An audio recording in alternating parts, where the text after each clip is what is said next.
Hi friends. അപ്പോൾ ഞാനിന്ന് പറയാൻ പോകുന്നത് നമ്മുടെ EV സൈക്കിളിൻ്റെ കാര്യത്തെ പറ്റിയാണ്. കയറ്റം കയറുമോ എന്നുള്ളതാണ് അതിലുള്ള മെയിൻ ഒരു ചോദ്യം വരുന്ന എല്ലാവർക്കും. അപ്പോൾ എന്താണെന്ന് വെച്ച് കഴിഞ്ഞാൽ 250 വാട്ട്സാണ് നമ്മുടെ മോട്ടർ ഇരിക്കുന്നത്. അപ്പോൾ 250 വാട്ട്സിൽ ശരിക്കും പറഞ്ഞു കഴിഞ്ഞാൽ കയറ്റം കയറാൻ ഇച്ചിരി ബുദ്ധിമുട്ടുണ്ട്. അത് സിംഗിൾ ഡ്രൈവായിട്ട് വെച്ചാൽ ഒരാളെ വെച്ച് കയറ്റാൻ അല്പം പ്രയാസമാണ്. എന്നാൽ 350 വാട്ട്സിൻ്റെ ആണെങ്കിൽ ഒരുവിധം കയറേണ്ടതാണ്. കാരണം നമ്മളിപ്പോൾ ഉപയോഗിച്ചുകൊണ്ടിരിക്കുന്ന ഞാനും വിചാരിച്ചുകൊണ്ടിരുന്നത് 250 വാട്ട്സിൻ്റെ മോട്ടർ ഉപയോഗിച്ച് കഴിഞ്ഞാൽ ഒരുവിധം കയറ്റങ്ങളെല്ലാം കയറാമെന്നാണ്. പക്ഷേ എന്നാലും ഒരു കുത്തിനുള്ള കയറ്റം അത് ഞാൻ വീഡിയോയിൽ കാണിക്കാം. പകുതി വരെയൊക്കെ ഒരുവിധം കയറി പോകും. എന്നാൽ ചെറുതായിട്ടും നമ്മൾ ഗിയർ സൈക്കിൾ ഉപയോഗിക്കുന്ന രീതിക്കാണെങ്കിൽ ഒന്ന് പെഡലും കൂടി ചവിട്ടി കൊടുത്തു കഴിഞ്ഞാൽ സുഖമായിട്ട് കയറി പോകും. പിന്നെ ബാക്കിയുള്ളത് എന്ന് പറഞ്ഞു കഴിഞ്ഞാൽ ട്രാഫിക്കുള്ള സ്ഥലത്ത് നമ്മൾ കൈ പുറത്തേക്ക് കാണിക്കുമ്പോൾ തന്നെ പ്രശ്നങ്ങൾ കാണിക്കേണ്ടത്. അതുകൊണ്ടാണ് ഞാൻ ഇൻഡിക്കേറ്റർ സെറ്റ് ചെയ്തതെന്ന് പറഞ്ഞു കഴിഞ്ഞാൽ ഇതാണ് നമ്മൾ ഉപയോഗിച്ചേക്കുന്നത്. പിക്സലല്ല, നിയോൺ ലൈറ്റ് 12 വോൾട്ടിൻ്റെ സ്ട്രിപ്പാണ്. ഈ സ്ട്രിപ്പ് 2 വെച്ചാണ് നമ്മൾ ചെയ്തേക്കുന്നത്. അതിൽ ഹസാഡ് ചെയ്തേക്കുന്നത് ഇത് കളറിൻ്റെ തന്നെ ചുമപ്പ് ഉപയോഗിച്ച്. അത് ചുമപ്പ് ലൈറ്റ് ആകുമ്പോൾ എന്ന് വെച്ച് കഴിഞ്ഞാൽ ചുമപ്പ് ഹസാഡും കൊടുത്തു, ഇൻഡിക്കേറ്ററായിട്ട് മഞ്ഞ ലൈറ്റ് ഈ ഇതിൽ കണ്ടു കഴിഞ്ഞാൽ മഞ്ഞയായിട്ടാവുന്നു. എന്നാൽ വർക്ക് ചെയ്യുമ്പോൾ ഇത് ഓറഞ്ച് കളറാണ് കാണിക്കുന്നത്. അപ്പോൾ ഇത് വെച്ചാണ് ഞാൻ ഇൻഡിക്കേറ്റർ സെറ്റ് ചെയ്തത്. പിന്നെ ഉള്ളതെന്ന് പറഞ്ഞാൽ ബാറ്ററി 38 വോൾട്ട് ലിഥിയം ഫോസ്ഫേറ്റ് ആണ്, അയൺ അല്ല, ഫോസ്ഫേറ്റ് ബാറ്ററി. അപ്പോൾ 38 വോൾട്ടാണ് വരുന്നത്. കറണ്ട് ചാർജ് വരുമ്പോൾ 40 വോൾട്ട് 41 വോൾട്ടൊക്കെ വരും. പിന്നെ ബാക്കിയുള്ള പെഡൽ അസിസ്റ്റ് ആണ്. പെഡൽ അസിസ്റ്റ് നമ്മൾ സാധാ രീതിക്ക് ചെയ്യുകയാണെങ്കിൽ അത് നമ്മുടെ പെഡലിൽ അത് സൂട്ടാവാൻ സാധ്യത കുറവാണ്. പിന്നെ അത് നമ്മൾ ലേത്തിൽ കൊണ്ടുപോയി അഡ്ജസ്റ്റ് ചെയ്താണ് പെഡൽ അസിസ്റ്റ് സെറ്റ് ചെയ്തേക്കുന്നത്. ഇതൊരു പരീക്ഷണം എന്നുള്ള രീതിക്ക് നമ്മൾ ചെയ്തതാണ്.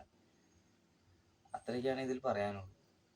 അതുപോലെ തന്നെ നമ്മൾ യൂസ് ചെയ്തത് ഹബ്ബ് മോട്ടർ GK കമ്പനിയുടെയാണ്. GK കമ്പനിയുടെ ഹബ്ബ് മോട്ടർ വരുമ്പോൾ തന്നെ അതിൽ പ്രശ്നം ഈ ഇടയ്ക്ക് 3 വർഷം മുമ്പാണ് ഞാൻ ഈ വണ്ടി വാങ്ങിച്ചത്. ഇത് ഹബ്ബ് മോട്ടർ കിറ്റ് വാങ്ങിച്ചത്.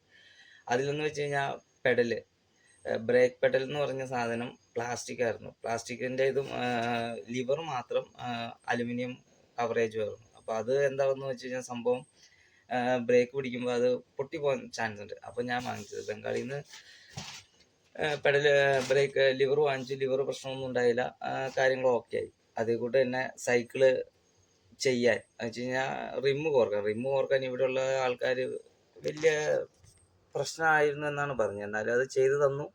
അങ്ങനെ ആ ഒരു രീതിക്കും ചെയ്ത് കിട്ടി. പിന്നെയുള്ളത് ബാറ്ററിയുടെ സോഴ്സും തപ്പി നമ്മൾ കുറേ നാൾ നടന്നു. അങ്ങനെയാണ് സമയങ്ങൾ കുറേ പോയത്. ആദ്യം ഞാൻ ലിഥിയം ആസിഡ് ചെയ്തു, ലിഥിയം അല്ല ആസിഡ് ബാറ്ററി ചെയ്തു. ആസിഡ് ബാറ്ററി ചെയ്തതെന്ന് പറഞ്ഞു കഴിഞ്ഞാൽ 7.5 AHൻ്റെ 6 ബാറ്ററിയാണ് ആദ്യം ചെയ്തത്. അപ്പോൾ എന്താ പ്രശ്നമെന്ന് വെച്ച് കഴിഞ്ഞാൽ നമ്മൾ ആമ്പയറൊക്കെ ഓക്കെയാണ്, പക്ഷേ വെയിറ്റ് കൂടുതൽ, ബാക്കിൽ വെയിറ്റ് കൂടുതൽ കാരണം നമുക്ക് വണ്ടി ഒരു കംഫോർട്ടല്ലായിരുന്നു.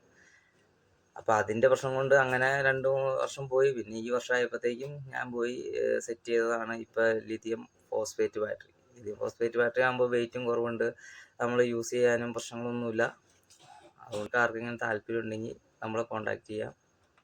അതിനുള്ള കാര്യങ്ങളെല്ലാം നമുക്ക് സെറ്റ് ചെയ്യാവുന്നതാണ്. ആർക്കെങ്കിലും താല്പര്യം ഉണ്ടെങ്കിൽ മാത്രം. ഇതിൻ്റെ കോസ്റ്റ് കാര്യങ്ങളെന്ന് പറഞ്ഞു കഴിഞ്ഞാൽ ഞാൻ പറഞ്ഞല്ലോ, ഇപ്പോൾ ഞാൻ ഉപയോഗിക്കുന്നതെന്ന് പറഞ്ഞു കഴിഞ്ഞാൽ ഒരു ഏതർ പോണ അല്ലെങ്കിൽ ഓല പോണ രീതിക്ക് സ്പീഡിന് പോകാൻ പറ്റില്ല. എന്നാലും നമുക്ക് ആ ഒരു റേഞ്ച് എന്തായാലും കിട്ടുന്നുണ്ട്. അപ്പോൾ താല്പര്യമുള്ളവർ നമ്മളുമായിട്ട് മെസ്സേജ് ചെയ്ത് കഴിഞ്ഞാൽ നമുക്കതിനനുസരിച്ച് ചെയ്യാവുന്നതാണ്. അതും ഇതിലും കൂടുതൽ പവർഫുള്ളായ മോട്ടറോ കാര്യങ്ങളോ എന്താ വെച്ചാലും നമുക്ക് ചെയ്തു തരാം. അതിനുള്ള സോഴ്സ് നമ്മുടെ കയ്യിലുണ്ട്. അപ്പോൾ ആർക്കെങ്കിലും താല്പര്യം ഉണ്ടെങ്കിൽ നമ്മളെ കോൺടാക്റ്റ് ചെയ്യാം.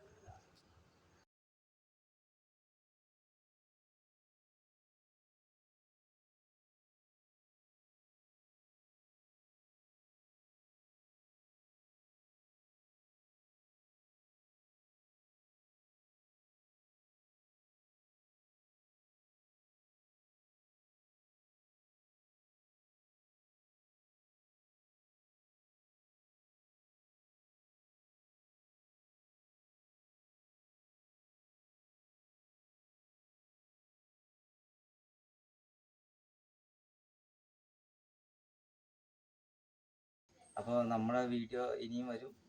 അപ്പോൾ അടുത്ത പുതിയ വീഡിയോ ആയിട്ട് കാണും വരെ